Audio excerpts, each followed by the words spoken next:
네, 안녕하세요. 소개받은 이용주입니다.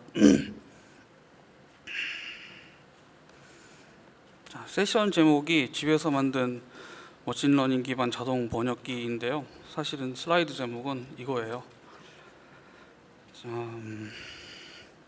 이 SMT 베이스드 이 로만 투 코리안 트랜스리터레이터라고 읽으시면 되거든요. 도대체 이게 뭐 하는 거냐를 잠깐 보여드리겠습니다.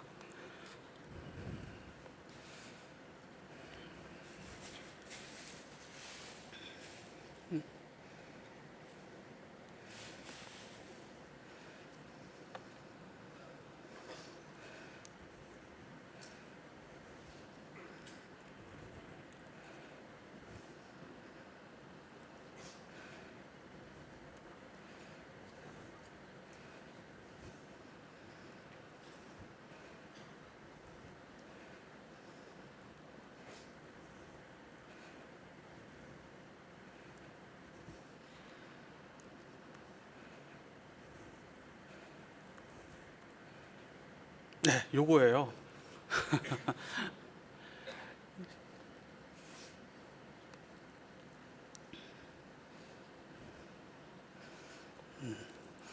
자, 막상 봤는데 도대체 이걸 어디다 쓰느냐 뭐 이런 생각하실 분들이 분명히 있을 겁니다. 그래서 설명을 조금 드리고 시작을 할게요. 저는 이렇게 윈도우 3.1 뭐 이럴 때도 컴퓨터를 썼었습니다. 많은 분들이 그러셨을 거지만 사실 또 이런 얘기하면 어떤 분들은 자기는 그 수업 시간에 천공 카드에다가 OMR 카드처럼 생긴 데다가 구멍 뚫어가지고 숙제 제출했다 뭐 이런 말씀하시는 분도 봤는데, 옛날에는 뭐 도스 시절에도 그랬지만 한글 입력하는 게 그렇게 불편했었어요. 이게 뭐 가령 이제 한글 입력기가 윈도우에 기본으로 딸려오지 않는 경우도 있었기 때문에 크래시 나가지고 죽어버리는 경우도 특히 그랬고요. 윈도우하고 랭귀지 팩을 따로 구매를 하다 보니까 이제 해외를 나가게 된다거나 그럴 때 이제 랭귀지 팩 CD를 안 들고 나가면 이제 그 나라 키보드를 써야 되니까 한글을 쓸 수가 없게 됩니다. 그러면 뭐 이메일을 보낸다든가 채팅을 이제 할 때 되게 곤란한 상황이 발생을 하는 거죠. 자, 이 영화 아시는 분들 이게 접속 일어난 영화죠. 97년도 영화, 이거 꽤 오래됐죠. 저는 봤습니다. 이 무슨 영화냐면 이제 위에 있는 게 한석규예요. 이 사람 아이디가 해피엔드고요. 밑에가 전도연이에요. 여인 2라는 아이디로 나오죠. 이 둘이서 이렇게 채팅하면서 밀당하는 이야기입니다. 이거 안 보신 분들은 재밌으니까 한번 보세요. 계속 뭐 만날까 말까 이렇게 하는 그런 영화인데, 둘이 이제 채팅하는 장면이 있죠. 저도 이런 경험을 여러 번 해봤는데, 저 하이텔 채팅, 뭐 나우누리 채팅 이런 거요. 이게 둘이서 처음 채팅해서 만났던, 온라인상에서 만났던 그때 그 영상이에요. 그래서 이제 해피엔드 한석규가 이수연님 맞습니까? 라고 물었을 때 전도연이 끄덕끄덕 이렇게 대답을 하죠. 근데 잠깐 이제 10초 전으로 돌아가서 한석규가 말을 처음으로 걸어왔는데 한글 입력이 안 되는 거예요. 이거 어떻게 할 거예요? 혹은 뭐 전도연이 지금 해외 출장 중에서 한글을 쓸 수가 없어요. 대답은 해야 될 텐데. 그럼 뭐 지금 같으면 이런 방법 있겠죠. 뭐 응응 이렇게. 물론 이제 이응자를 대신 이렇게 대문자 오 이렇게 쳐야 되겠지만, 근데 당시에는 응응이라는 말이 없었어요. 이렇게 했을 리가 없죠. 저는 이렇게 했었습니다. Yes, I am 유창한 영어로. 근데 그러면서 상대방이 굉장히 싫어해요. 재수 없다고 하고. 뭐 깐느의 여왕이니까 유창한 영어로 이렇게 대답을 할 수 있었겠지만, 제일 현실적인 방법이 이렇게 알파벳으로 우리말을 치는 거예요. 끄덕 끄덕. 상대방이 별로 좋아하지는 않습니다. 근데 어떤 사람들은 이렇게 재밌게 받아들여주기도 했었어요. 혹은 진짜 재미없는 경우는 이런 거죠. 영문으로 영어를 발음 나는 대로 쓰는 거, 이런 경우도 진짜 있었어요. 저는 이런 식으로 해외에서 이메일도 써본 적이 있어요.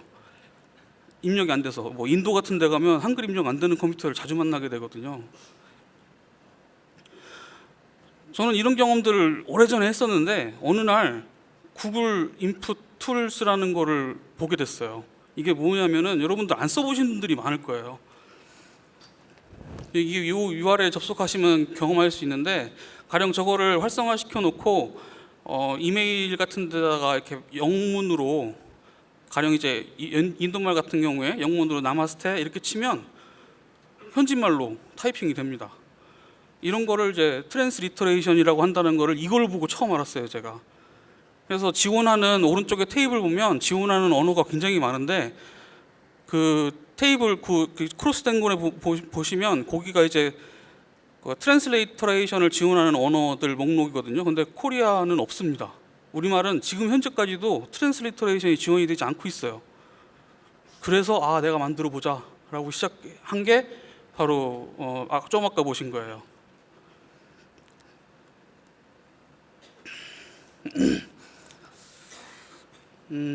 저거를 만들기 위해서 뭐 이렇게 몇 가지 궁리를 했었는데, 사실은 저게 이게 머신 트랜슬레이션 기술을 사용을 해가지고 만들어진 거거든요. 굉장히 일반적인 자동 번역기 기술을 그대로 사용을 했기 때문에, 일단 이제 머신 트랜슬레이션에 대해서 일반적인 설명을 드리고, 그 다음에 이 프로젝트를 그 일반적인 머신 트랜슬레이션 문제에 대입을 해서 이렇게 트레이닝하고 데모를 만드는 과정에 대해서 이런 순서대로 설명을 드리겠습니다.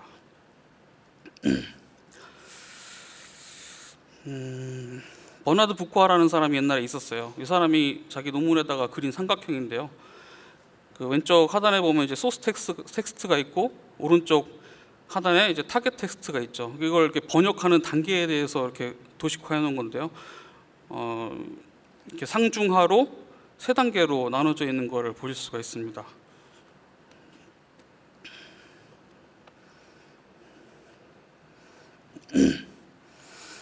이 가장 아래에 있는 다이렉트 트랜슬레이션부터 확인해 보면요, 이제 이거는 단어 하나하나 번역해 가지고 나열하는 방식이 되겠죠. 이게 일단 어떤 언어에 대한 분석 이런 게 전혀 없다 보니 문제가 많이 생기는데, 예를 들면 이제 어순이 다른 경우 번역을 할 수가 없게 돼요. 가령 예시에 있는 것처럼 Sources said that IBM bought Lotus yesterday라고 영어를 번역을 하면 우리나라 말하고는 어순이 다르기 때문에 그대로 단어를 나열하게 되면 소식통은 어제 IBM이 로터스를 샀다고 말했다, 이런 식으로 번역을 하게 되거든요. 어순이 이제 뒤바뀌어 있죠. 그 다음에 같은 단어가 다른 의미로 사용되는 경우에도 이거는 이제 대응을 할 수가 없습니다. 그 밑에 They said that I like ice cream에서의 that 하고, 그 밑에 있는 They like that ice cream에서의 that 하고는 의미가 다른 말이잖아요. 근데 얘는 그걸 구분해내지를 못해요. 이런 문제도 있죠. 다시 이제 꼭대기로 한번 올라가 볼게요. 이제 인터링구얼 트랜슬레이션의 경우를 보면 언어의 의미상의 그 시멘트 레벨까지 분석을 해서 동일한 의미를 가진 타겟 언어를 이렇게 제너레이션 해주는 형태의 트랜슬레이션 방법이에요. 요즘 나오는 뭐 딥러닝 번역 기술들이 여기에 점점 더 가까워지고 있죠. 요 사이에 이제 트랜스퍼 베이스 트랜슬레이션이라고 하는 게 있는데, 소스 언어의 스트럭처를 분석하고, 왼쪽에 이제 스트럭처를 분석하는 아날리시스 화살표가 올라가죠. 그럼 어느 단계에 이르면 그거를 타겟 언어의 스트럭처로 트랜스퍼링합니다. 그리고 다시 타겟 언어를 제너레이션 함으로써 밑으로 내려오는 그런 방식의 번역 기술인데, 접근법인데, 여기서 말하는 언어의 구조는 또 세 개로 나뉠 수가 있어요. 이렇게 워드 베이스, 프레이즈 베이스, 신텍스 베이스, 트랜슬레이션 등이 그것인데, 오른쪽에 보시는 것처럼 워드 베이스의 경우 이제 여기 마냐나라는 게 스페인어로 아침 또는 내일이라는 의미를 가지고 있거든요. 그 언어를 이렇게 매칭되는 단원으로 바꿔주는, 그리고 순서를 이제 뒤바꿔 대정렬하는 그게 이제 워드 베이스드 트랜슬레이션이고, 그 중간에 있는 것처럼 이거를 그 얼라이먼트하고 번역을 프레이즈 베이스로 어떤 어구 같은 거를 이렇게 축출을 해가지고 그거를 베이스로 똑같은 일을 하는 게 이제 프레이즈 베이스고요. 마지막으로 문장의 그 어떤 문법적인 구조를 트리로 파싱을 한 다음에 그거의 서브 트리 단위로 이렇게 트랜스퍼도 하고 또는 이제 순서 정렬도 하는 이게 그 syntax based translation입니다. 우리는 오늘 이것 중에 가장 낮은 단계인 word based translation을 보게 될 거예요. 이 word based translation이 얼마나 원시적인 기술인지는 머신 트랜슬레이션의 역사를 보면 알 수가 있어요. 일단 중간에 SMT, Statistical Machine Translation부터 보시면요, 88년에 IBM이 처음으로 Word Based Translation을 개발을 했습니다. 그 후 꽤 오랜 시간이 지나서 Phrase Based 모델로 발전을 했고요. 이후 이제 급진전을 해가지고 2006년에 드디어 구글에서 트랜슬레이션 서비스가 시작이 됐죠. 그러다가 이제 2013년에 뉴럴 네트워크 기반의 번역기 관련된 논문이 발표가 됐어요. 2013년이면 이 무렵부터 딥러닝에 대한 얘기가 막 활발하게 시작되던 무렵이었거든요. 결국 2016년부터는 기존의 SMT 베이스의 번역기들을 전부 다 대체를 해버립니다. 3년 만에 학계에서 막 얘기된 게 프로덕션 레벨까지 가는 건 굉장히 3년이라는 시간은 굉장히 짧은 거거든요. 그만큼 이제 활발한 연구가 이루어졌던 거죠. 팝하고도 2016년에 나왔어요. 근데 자동 번역기 연구는 사실 80년대 훨씬 이전부터 시작이 됐었거든요. 88년에 IBM 왓슨 연구소에서 어떤 획기적인 그 연구 결과를 내놓기 전까지 좋은 결과가 나오지 못한 채로 굉장히 많은 시간이 흘렀습니다. 그러다가 이제 이거는 비용이 많이 드는 연구이기 때문에 하지 말아야 된다 뭐 이런 식의 리포트도 있어가지고 연구소들에게 펀딩이 끊겨가지고 더 이상 연구를 못하는 상황까지도 이르렀었어요. 그런데 사실 SMT 기술이 이제 활발하게 이제 발전하는데 굉장히 중요한 키가 됐던 이론이나 기술들은 1940년대에 만들어진 코딩 이론이나 암호화 기술이었거든요. 심지어는 더 거슬러 올라갔을 경우에 18세기에 베이스 티오렘 같은 것도 굉장히 큰 역할을 해요. 우리는 거기서부터 이제 얘기를 시작을 해볼 거예요. 훗날에 이제 48년에 노이즈 채널이라는 이론이 그 클라우드 셰넌이라는 사람에 의해서 만들어졌는데 이게 훗날에 이제 머신 트랜슬레이션에 굉장히 큰 기여를 하게 되죠. 원래 노이즈 채널이라는 거는 통신할 적에 그 뭐 채널 캐퍼시티를 계산하는 목적으로 사용하려고 그런 목적으로 만들어진 이론인데 뭐 통신상의 에러를 검출하거나 수정하고 혹은 뭐 암호화 이게 이제 세계대전 2차 세계대전 바로 직후였기 때문에 암호화하고 복호화하는 기술에 사용됐던 이론입니다. 그게 한참 더 지나서 머신 트랜슬레이션에 사용이 됐던 거죠. 이 노이즈 채널이 머신 트랜슬레이션에서 어떤 식으로 기여를 하냐면 왼쪽에 이제 굿모닝이라는 영어 문자가 그 영어 문장이 들어왔을 때 이 노이즈 채널을 통해서 아웃풋이 부에노스 디아스라고 스페인어로 출력이 되게 되는 겁니다. 이걸 계속 반복을 하면 우리가 어떤 노이즈 패턴을 파악할 수 있겠다라고 생각을 했던 거죠. 이 그림을 좀 더 이해를 하시려면 그리고 앞으로의 내용들을 더 많이 이해를 하시려면 컨벤션에 하나 익숙해져야 될 게 있는데요. 그 파란 상자 속에 랭귀지 E 대문자 E는 소스 랭귀지예요. 이건 대문자 E는 언어를 뜻하는 거고요. 여기서는 잉글리시의 E겠죠. 그리고 그거에 속한 소문자 E는 소스 센텐스 한 문장을 뜻하는 겁니다. 마찬가지로 랭귀지 F는 프렌치 또는 포린 랭귀지의 F고요. 소문자 F는 그 포린 랭귀지의 포린 센턴스가 되겠죠. 이게 왜 이렇게 됐냐면 SMT의 그 왓슨 연구소에서 아까 얘기했던 그 논문에서 사용했던 게 프렌치하고 영어의 그 페어 코퍼스였거든요. 그래가지고 그때부터 컨벤션이 이렇게 만들어져서 마침 F가 이제 포린 랭귀지의 F이라는 게 중의적인 의미도 있었기 때문에 언어에 상관없이 소스 텍스트는 타겟 텍스트는 E, 소스 텍스트는 F로 사용하는 경우가 많습니다. 앞으로 계속 사용될 기호이기 때문에 우리가 프렌치에서 영어로 번역한다 또는 포린 랭귀지에서 영어로 번역한다 이렇게 이해를 하시면 돼요.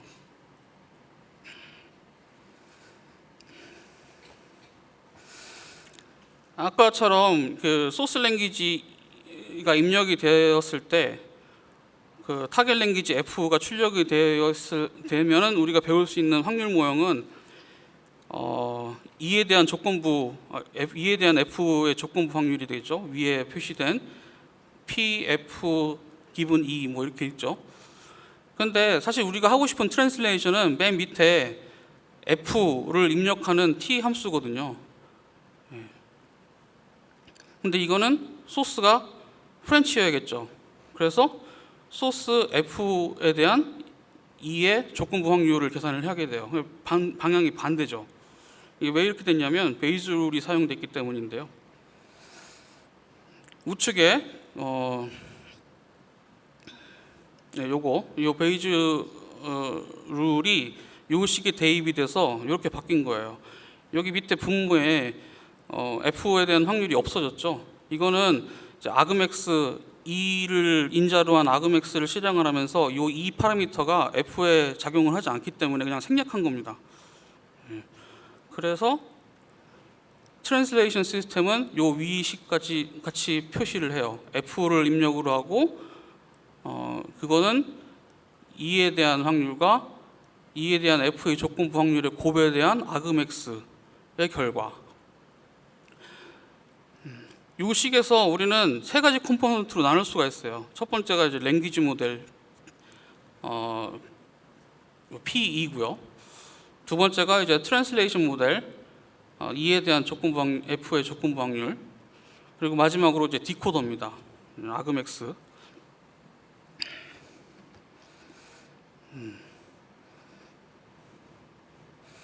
랭귀지 모델은 그 번역기의 어떤 유창함 뭐 이런 걸 담당을 하게 돼요. 그래서 요 랭귀지 모델을 학습할 때는 그냥 영어 코퍼스 하나만 있으면 되겠고요. 트랜슬레이션 모델은 번역기의 정확도를 맞게 되는데 요거를 이제 트레이닝 하려면은 포린 랭귀지와 그 영어의 그 페어와이즈 코퍼스가 필요하게 됩니다. 그리고 마지막에 디코더는 요 위에서 트레이닝한 랭귀지 모델과 트랜슬레이션 모델을 가지고 어떤 임의의 그 캔디데이트 트랜슬레이션 결과를 만들어낸 거에 대해서 스코어링한 다음에 제일 좋은 결과를 준 문장 2를 찾아내는 거예요. 그래서 이걸 디코더라고 불러요. 이거는 이제 검색 영역이 되겠고요.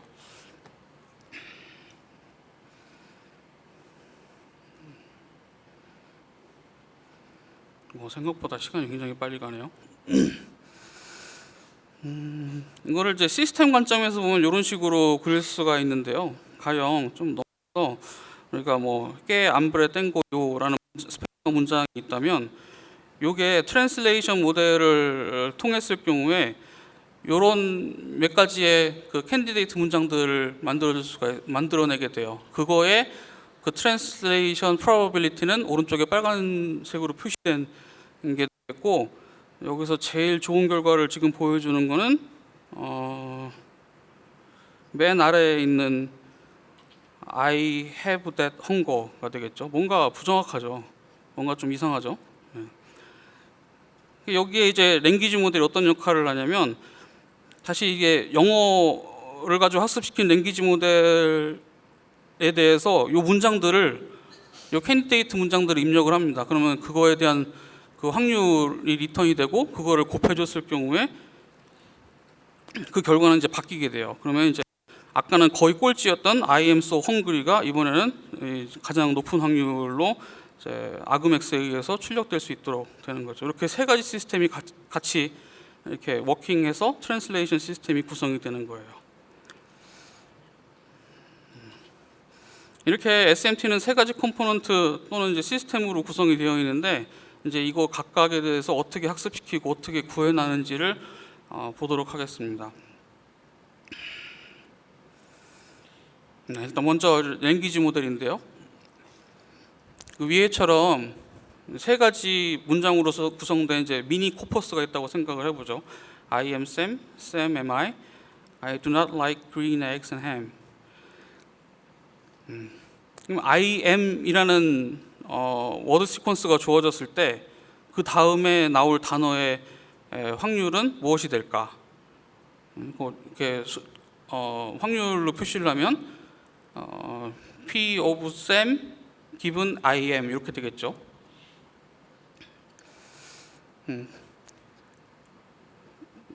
저 확률을 구하려면 IM이 출현하는 빈도 IM SAM이 출현하는 빈도를 IM이 출현하는 카운트 수로 나눠주면 돼요. 2분의 1이 답인데, 이렇게 두 단어 다음에 다음 단어가 나올 조건부 확률을 이제 트라이그램이라고 부릅니다. 세 개니까 트라이그램. 만약에 바이그램이라면 이런 식으로 I 다음에 M 확률 I 개수를 카운트하고 IM의 개수를 카운트해서 둘 나눠주면 3분의 2 이렇게 확률을 구할 수가 있겠죠. 이런 경우 이제 바이그램이라고 하고요. 그래서 랭귀지 모델은 조건부 확률이 아니라 문장 전체에 대한 확률도 알려줄 수 있습니다. 주어진 문장이 실제로 얼마나 있을 법한, 얼마나 자연스러운 문장인지를 스코어로 나타낼 수 있는 역할을 하는 거죠. 이제 정리를 해보면, 좀 일반화시켜서 얘기했을 때 랭귀지 모델이란 길이 K의 어떤 시퀀스가 있으면 그거보다 짧은 길이의 워드 시퀀스에 대해서 그 다음번에 출현할 수 있는 단어의 조건부 확률을 구하는 기능도 하고, 또 K 랭스를 갖는 워드 시퀀스 전체의 확률을 스코어링할 수도 있게 해주는 역할을 하는 게 바로 랭귀지 모델이 되겠습니다. 이런 랭귀지 모델을 어디다 활용하느냐, 사실 굉장히 여러분들 주변에서 많이 사용되고 있어요. 무슨 뭐 스피치 레코니션, 뭐 스펠링 코렉션 이런 것뿐만 아니어도 뭐 신트레이션 이거 빼더라도 검색 엔진에서 워드 입력하면 그 다음 글자나 그 다음 단어가 나오잖아요. 그것도 랭귀지 모델을 활용해서 만들어지는 거고요. 그리고 여러분이 텍스트 메시징, 뭐 이메일을 한다든가 혹은 뭐 그 문자 메시지 보낼 때 내가 몇 글자 치면 내가 원하는 어떤 그런 단어들이 나오잖아요. 그게 평소에 여러분들이 입력하고 있는 글자에 대해서 이런 뭐 바이그램, 트라이그램을 계속 트레이닝을 하고 있다가 학습한 결과를 여러분들에게 보여주는 겁니다. 굉장히 많이 유용하게 사용되는 랭귀지 모델이죠. 이거를 어떻게 계산을 할 수가 있을까?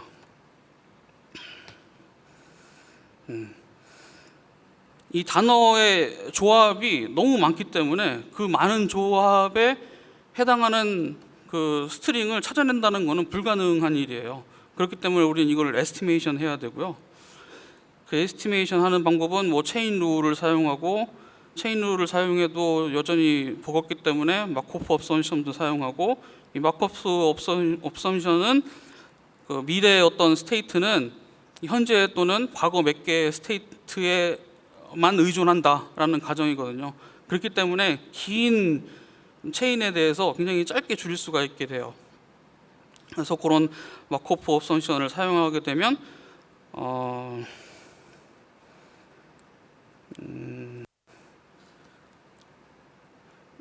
맨 밑에 마코프 업섬션 밑에 요 수식대로 요걸 에스티메이션 할 수 있게 되고, 가령 n이 2가 되면 요 긴 조건에 대한 i번째 워드의 조건부 확률은 그냥 바로 이전 단어를 조건으로 건 확률로 계산할 수가 있게 돼요. 이게 이제 바이그램이죠, 아까 보셨던.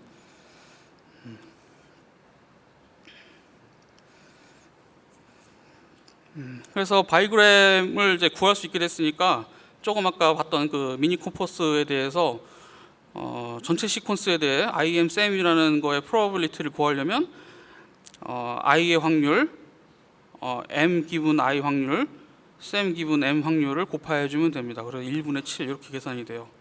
근데 여기에 노멀라이제이션 뭐 길게 설명을 드리진 않을 텐데, 그 확률을 고르게 분포시키기 위해서 스타트하고, 그러니까 문장의 시작과 끝을 표시하는 요 S라는 태그를 사용을 해가지고 앞에 거를 이제 조건부 확률로 시작을 하게 되고, 끝에도 그 마지막 단어에 대한 엔드 조건부 확률로 끝나도록 이런 식으로 확률을 구하게 됩니다. 그렇게 구하면 아래 있는 것처럼 스타트, IM, SAM, END에 대한 확률은 또 다른 값을 가지게 되죠. 이렇게 구하는 게 이제 ngram 모델을 구하는 방법이 되겠어요. 그래서 뭐 약간의 코드를 넣어봤는데 뭐 나중에 시간 되시면 한번 읽어보시면 되겠고요. 똑같은 코퍼스 가지고 바이그램 랭귀지 모델을 만드는 거에 대한 코드입니다. 그 다음에 이제 트랜슬레이션 모델인데, 트랜슬레이션 모델이라는 거는 주어진 영어 문장에 대해서 가장 가까운 프렌치 문장을 혹은 포린 문장을 얻어내는 거예요. 그러려면 어떻게 계산을 해야겠어요? 어떤 단어가 또 다른 단어에 얼마나 잘 매칭이 되는지를 우리가 계산을 해야 되겠죠. 근데 뭐 아까 예를 들었던 뭐 마냐나라는 거는 모닝이라고 매칭이 되었는지, 혹은 내일 yesterday, tomorrow라고 매칭이 되었는지, 이런 거를 계산을 하는 조건부 확률이 조건부 확률이 바로 트랜슬레이션 모델이 되겠습니다. 근데 이거의 문제가 뭐냐면 언어마다 어순이 달라요. 그래서 뭐 어떤, 가령 이제 여기서 예시를 든 거는 영어에서 and the program has been implemented라는 문장은 6개의 단어로 이루어져 있죠. 프랑스 말 읽지는 않겠습니다. 7단어로 이루어진 문장으로 매칭이 되는데, 이거의 얼라인먼트는 이제 순서가 다 각자 다릅니다. 요거는 이제 해당되는 단어도 없고, 얘 같은 경우에는 3개 단어에 매칭이 되죠. 그리고 어떤 경우에는 요게 이제 뭐 한글과 우리말과 이제 영어 같은 경우에는 요게 순서가 이제 X자로 엇갈리기도 해요. 그러면 우리가 트랜슬레이션 모델을 구할 수가 없죠. 그거에 일단 얼라인먼트부터 워드 간의 얼라인먼트부터 정확하게 얻어내야지만 그 다음에 이제 트랜슬레이션 모델을 구하기 위해서 매칭되는 단어들을 찾을 수 있으니까요. 그래서 트랜슬레이션 모델을 만들기 위해서는 워드에 대한 얼라인먼트 문제부터 풀어야 됩니다. 왜 그 머신 트랜슬레이션이 비싸냐면, 이렇게 얼라인먼트 같은 거를 누군가 레이블링을 해야 돼요. 그럼 그 사람들에게 돈을 주고서 막 수십만 개의 문장에 대해서 이런 거를 레이블링 하라고 하면 너무 비싼 연구가 되는 거죠. 그래서 사람들이 생각을 했어요. 이거를 언슈퍼바이드로 풀자라고 해서 사용된 게 EM 알고리즘인데, 시간상 좀 여기는 뛰어넘을게요. 그러니까 EM 알고리즘을 통해서 그러니까 이런 거죠. 우리가 얼라인먼트를 알고 있어요. 그러면 트랜슬레이션 파라미터를 구할 수가 있죠. 반대로 트랜슬레이션 파라미터를 알고 있으면 어떤 단어가 다른 단어에 어떻게 매칭되는지를 알기 때문에 얼라인먼트도 구할 수 있어요. 이거는 이제 가령 이제 치킨 앤 에그 게임 같은 거예요. 어떤 게 먼저 선후 관계에 있다고 할 수 없기 때문에 익스펙테이션 값을 구하고 맥시마이제이션 하는 거를 반복함으로써 가장 프로버블한 얼라인먼트를 언슈퍼바이즈드하게 풀어내는 거죠. 그리고 그거를 가정으로 해서 트랜슬레이션 모델을 만들어내게 됩니다. 그 내용들이 있고요. 그렇게 처음에는 어떤 단어가 어떤 단어하고 매칭이 되는지 모르지만 EM 알고리즘을 계속 이터레이션을 돌면서 점점 굵어지는 선들이 있죠. 얘네들이 요거하고 매칭이 되겠구나 해서 얼라인먼트를 알게 되고, 이렇게 얼라인먼트를 알게 되면 밑에처럼 해당되는 단어끼리의 트랜슬레이션 프로바빌리티를 구할 수가 있기 때문에 그거를 집합해서 트랜슬레이션 모델을 만들 수가 있게 되는 거예요. 이 코드는 그렇게 하는 알고리즘이 여러 가지가 있어요. IBM 모델 1에서 5까지 있고, 그 중간에 이제 HMM 모델이라는 것도 있고, 혹은 뭐 다른 모델들도 몇 가지 더 있는데, 가장 원시적인 모델 1 코드를 뭐 조금 줄여가지고 이렇게 적어 놓았으니까 혹시 나중에 시간이 되시면 한번 보시고요.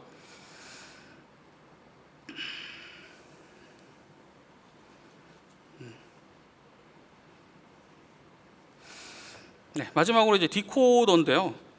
디코딩은 이제 검색입니다. 랭귀지 모델과 트랜슬레이션 모델의 곱이 가장 큰 문장을 찾아내는 거죠. 아그맥스로.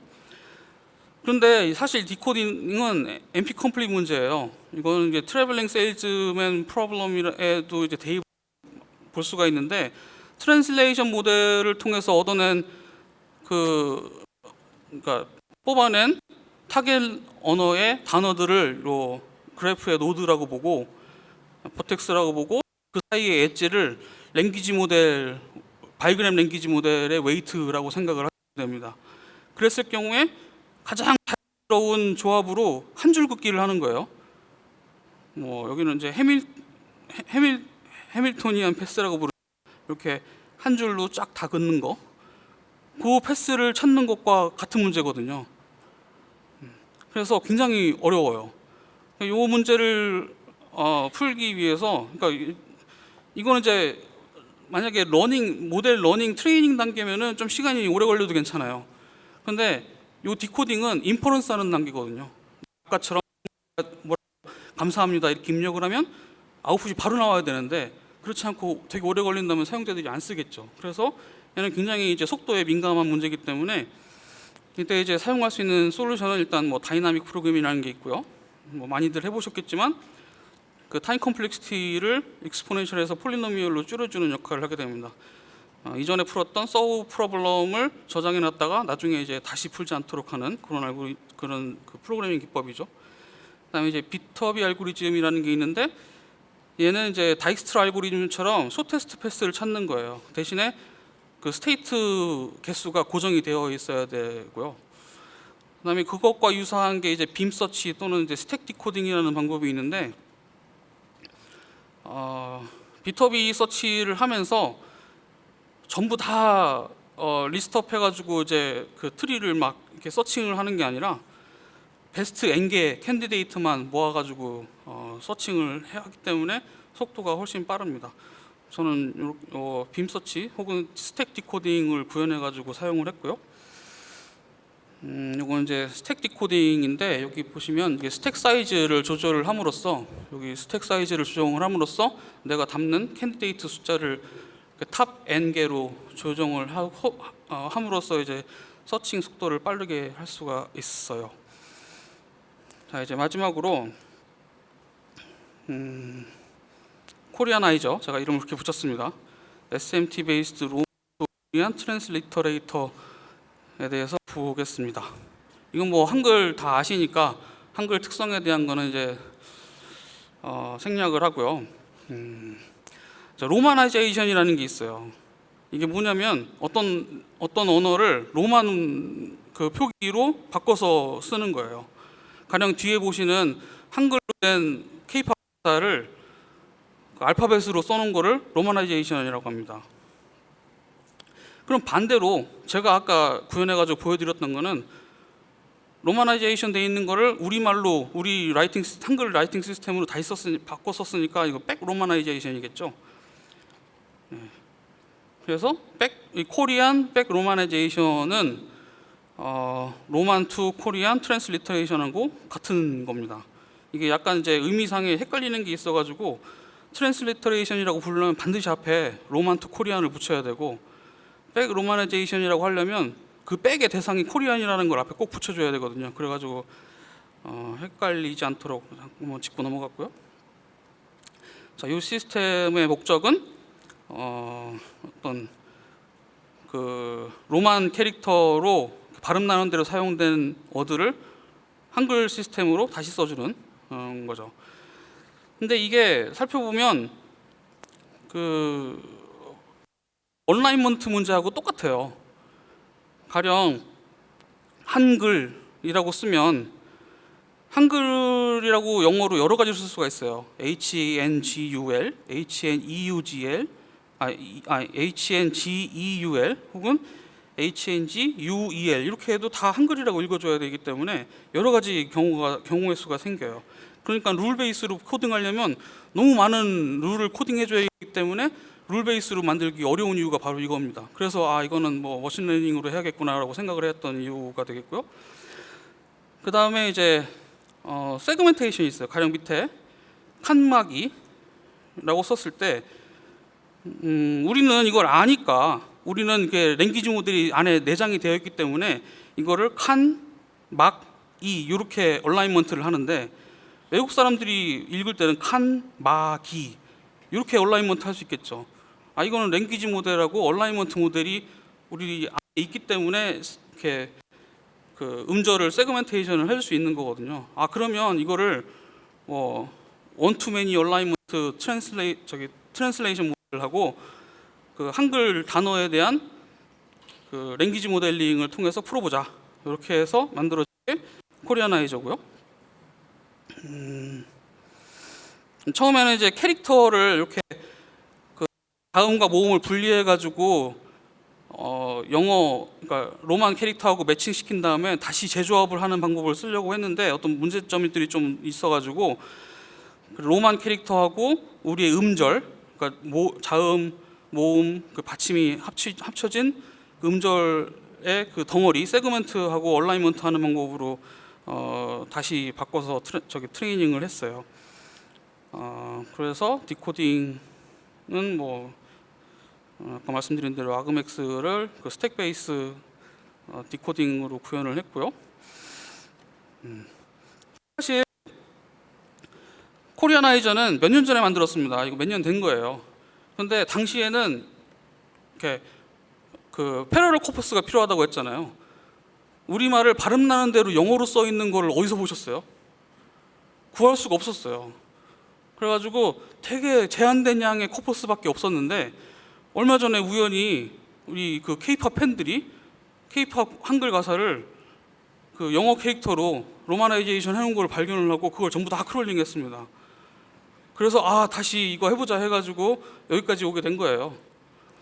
무슨 많이 사용하시는 라이브러리를 사용해가지고 12,000개 곡에서 가사 150만여 줄을 이렇게 취했고 그 중에 이제 모르는을 이렇게 모르는이라고 바이텍스트 바이워드 페어를 190만 개 얻을 수가 있었어요. 그 중에서 유니크한 것만 뽑아내니까 12만 개의 바이텍스트를 얻을 수가 있었습니다. 요거를 아까처럼 트랜슬레이션 모델 트레이닝하고 또 한글 단어에 대해서는 랭귀지 모델 트레이닝하고 두 개 곱해가지고 아그맥스 씌워서 출력물을 보인 게 바로 요거죠. 지금 이제 히로쿠 앱에다가 포팅을 해놨는데 이거 제가 돈을 안 내고 그냥 싱글 프로세스 하나 띄워놨기 때문에 뭐 여러분들이 많이 사용해 주실 일도 없겠지만 많이 접속을 하시면 아마 죽을지도 몰라요. 뭐 당분간 띄워놓을 거니까 한번 갖고 놀아 보시고요. 네, 발표 들어주셔서 감사합니다.